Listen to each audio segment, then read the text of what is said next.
Mesdames et messieurs, bonsoir. Merci de vous joindre à nous pour ce nouveau numéro de l'échiquier international. Gaza à la une toujours. Hier encore, je vous le disais, que la trêve, en dépit de son prolongement de 3 jours supplémentaires pour permettre de libérer les détenus et les captifs de part et d'autre, a été à plusieurs reprises violée par l'entité sioniste où des transgressions ont été enregistrées, ont eu lieu également dans des villes à Gaza. Est venu donc s'ajouter au drame des Palestiniens les assassinats de sang-froid par des snipers sionistes à deux adolescents, l'un de 8 ans et l'autre d'à peine 12 ans. Hier à Jénine, des images qui ont fait le tour du monde, l'horreur dépasse l'entendement. Pas la moindre voix de condamnation des officiels défendant le droit de l'enfant pourtant et les droits de l'homme. Cependant, Hamas a riposté aujourd'hui, ce matin, tuant 3 colons. Les auteurs de cette attaque commise donc à Jénine toujours sont morts. C'est des Palestiniens à l'entrée d'Al-Aqsa. Cette attaque a suscité la colère, bien évidemment, du gouvernement de Netanyahou. Ben Gvir a même appelé à la reprise des bombardements, car selon lui, il s'agit d'une violation du cessez-le-feu ou, si vous voulez, de la trêve humanitaire. Le double standard prend toute son ampleur, mais toute dénonciation reste vaine devant l'absurde. Le débat est lancé.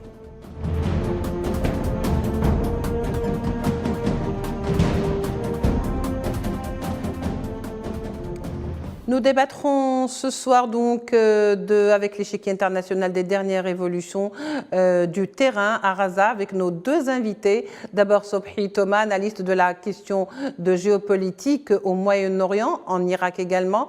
Sobhi Thomas est avec nous par téléphone depuis Paris. Sobhi Thomas, bonsoir, merci de nous rejoindre. Bonsoir. Et sera également avec nous Karel Verjeken, expert en géoéconomique, Institut Schiller en France. Il sera avec nous donc par Skype, depuis Paris toujours, dans un petit moment.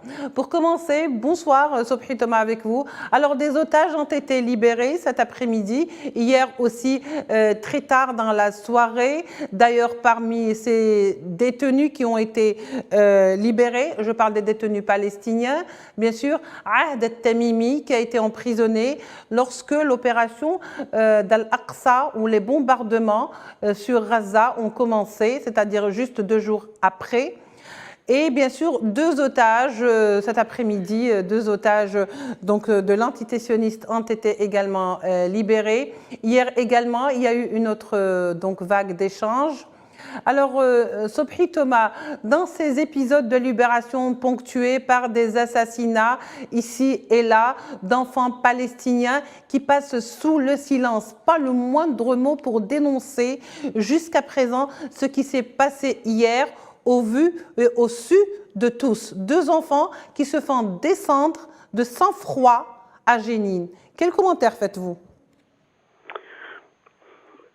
En fait, j'avoue que je n'avais pas suivi les événements d'hier.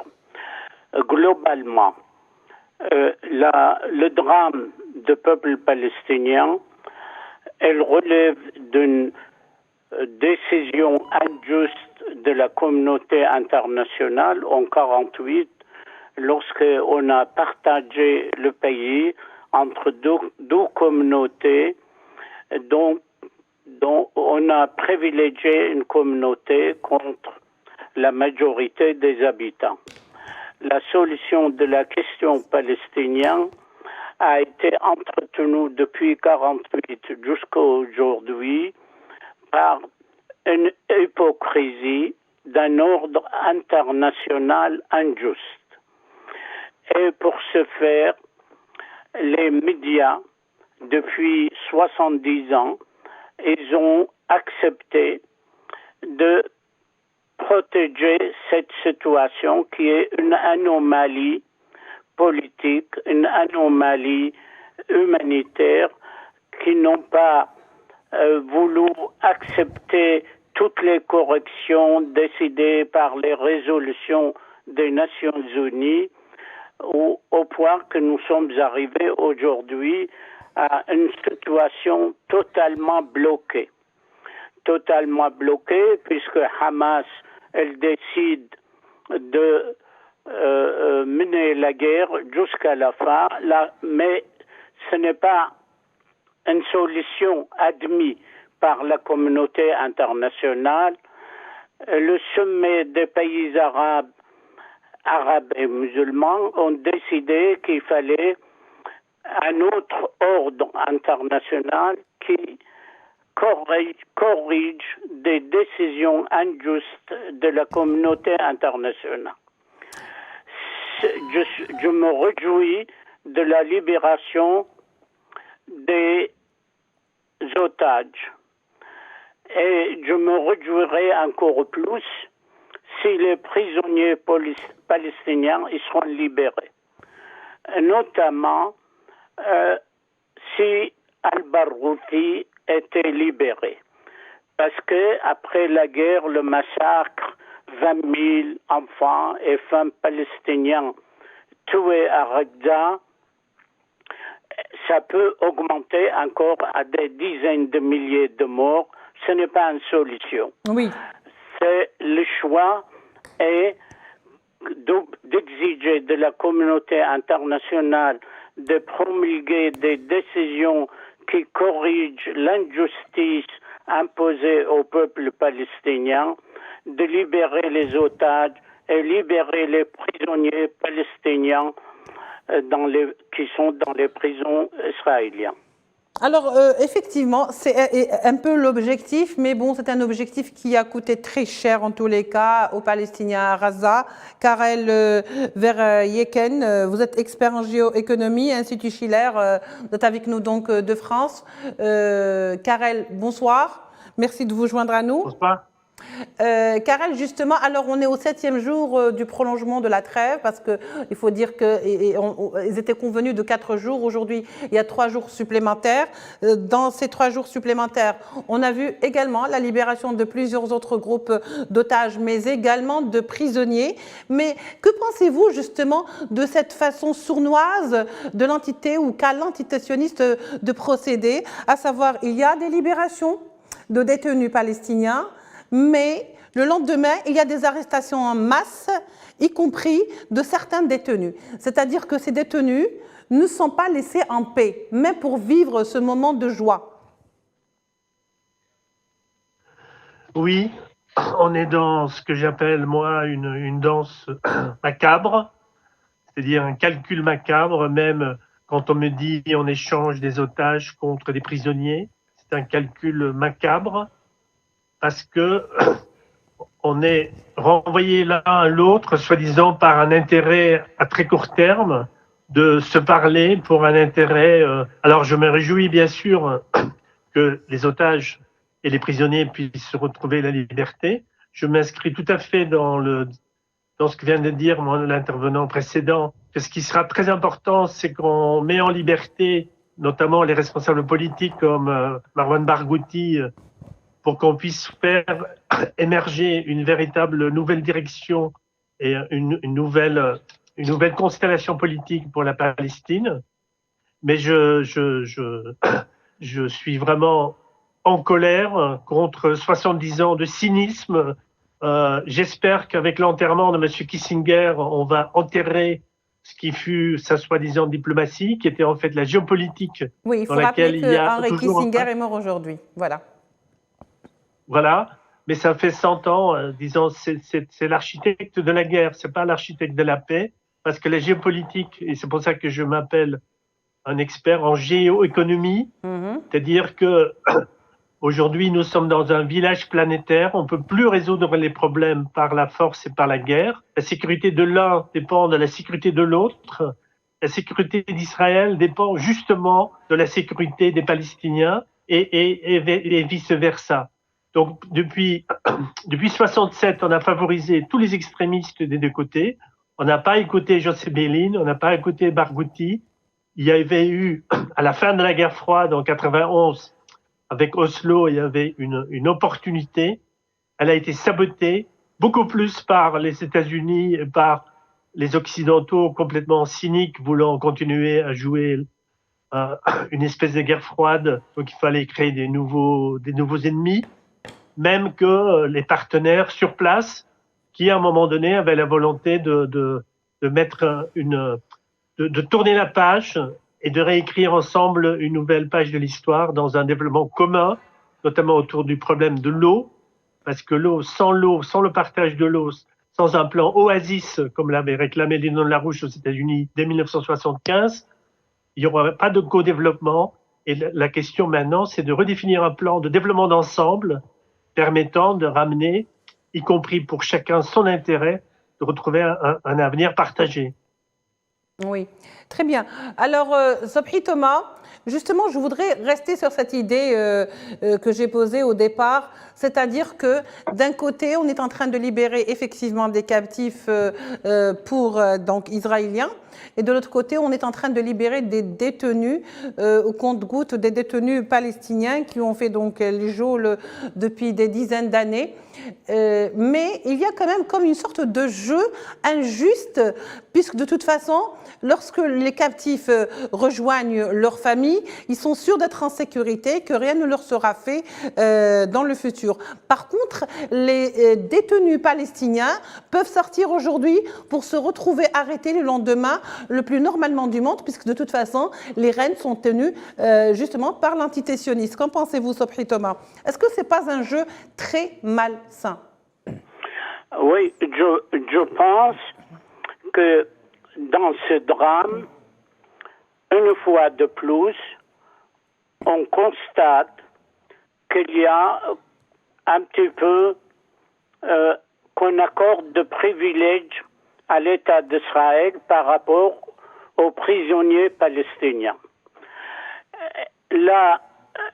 L'accord d'échange des otages contre le prisonnier, elle devait être chapeautée, dirigée par la communauté internationale. Il y a une injustice. C'est l'État d'Israël qui décide comment il faut libérer et comment il faut recevoir les otages. Mais tout cela, ça dépend de cette situation qui est injuste, une situation où la communauté internationale ne joue pas de rôle. Lorsque les Israéliens, elle dit oui, la Croix-Rouge n'a pas visité les otages, ils n'ont pas tort dans tout cela. Mais la communauté internationale, elle doit jouer son rôle pour superviser la libération des prisonniers palestiniens. Nous sommes toujours dans la même logique d'une anomalie où il y a l'un des acteurs est privilégié par rapport aux autres. Ce que je souhaite réellement pour le peuple palestinien, que les prisonniers politiques palestiniens soient libérés, que le peuple palestinien puisse organiser des élections pour élire des représentants du peuple palestinien, puisque l'OLP, alors aujourd'hui, on dit qu'il est inefficace.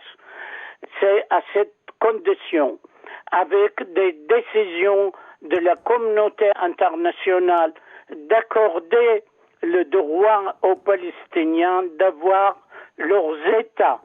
C'est leur droit. Et ce droit-là, il ne doit pas être entaché par quelque sympathie, que ce soit pour l'une ou l'autre des communautés. Très bien, M. Sobhi Thomas. Monsieur Karel, alors il y a un point très important. Hier, il y a eu l'assassinat de sang-froid de deux enfants palestiniens. On avait l'impression d'assister à une scène de film carrément. Et là, ce n'était pas une scène de film, c'était des scènes réelles. Les deux enfants sont morts. Alors un enfant qui tombe sous les balles assassines d'un sniper, le copain qui essaie de l'aider, qui reçoit le même sort, aucune réaction. C'est passé sous silence, je ne sais pas. En tous les cas, c'est passé comme une scène normale, comme un acte normal. On n'a pas entendu de condamnation, de dénonciation, alors que l'attaque d'aujourd'hui, Donc la riposte de Hamas, et qui a été reconnue par le Hamas, a été complètement dénoncée, condamnée. D'ailleurs, Ben Gvir avait dit qu'il faut absolument reprendre les bombardements en guise de menace. Bon, on est toujours dans le double standard, mais bon, c'est très vain aujourd'hui de dire le double standard, parce qu'on sait très bien, de toute façon, ça n'aboutit pas à grand-chose. Alors, on parle de violation pour ce qui est d'aujourd'hui, mais personne ne parle de la violation de la trêve pour ce qui est des assassinats d'hier. Oui, on prétend être dans une fausse symétrie et on oublie de dire et de redire qu'il y a un occupant et un pays occupé. Il y a un colonisateur. Et donc, le drame là-dedans, c'est surtout que la France, qui aurait pu jouer un rôle beaucoup plus puissante, depuis qu'elle, sous Sarkozy, elle est retournée dans le commandement intérieur de l'OTAN, elle s'est complètement alignée sur les Anglais et les Américains. Elle suit comme un petit caniche, alors qu'elle devrait aujourd'hui, si elle était libre, si elle était indépendante, pourrait vraiment lever la voix, intervenir et casser cette situation. Aujourd'hui, vous avez effectivement un alignement de deux types de folie qu'on appelle l'exceptionnalisme.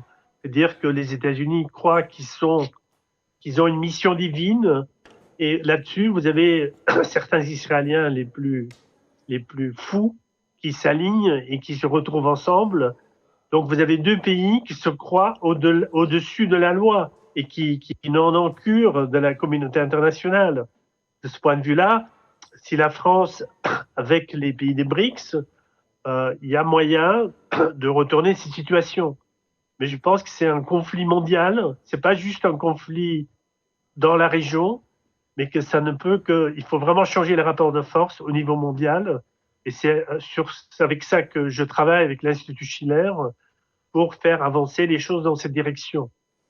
Changer les choses, il faut d'abord voir de quelle manière, lorsqu'on voit qu'il y a quand même une obstination du côté israélien qui dit que les Arabes ne veulent pas faire la paix, mais que rien n'a été proposé en tous les cas aux Arabes pour justement voir des prémices de cette paix. Sobhi Thomas, Anthony Blinken appelle Israël, je le cite, à protéger les civils dans le sud de Gaza. Au fait, est-ce que c'est à Israël qui bombarde le nord de protéger aujourd'hui le sud, alors que même ceux qui fuyaient vers le sud ont été bombardés justement par cet entité sioniste? Comment faut-il interpréter cet appel de Blinken qui est venu quand même très en retard? Il aurait pu faire ce genre d'appel peut-être au début des bombardements. Alors, personnellement, je souhaite que la trêve actuelle puisse se prolonger. Nous sommes dans une situation extrêmement délicate.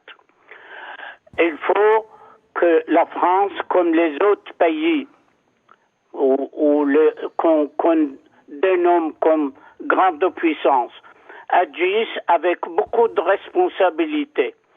Il faut tout faire pour que la communauté internationale arrive à prolonger la trêve pour un cessez-le-feu définitif, puisque dans la situation se dégénère et elle risque de se dégénérer.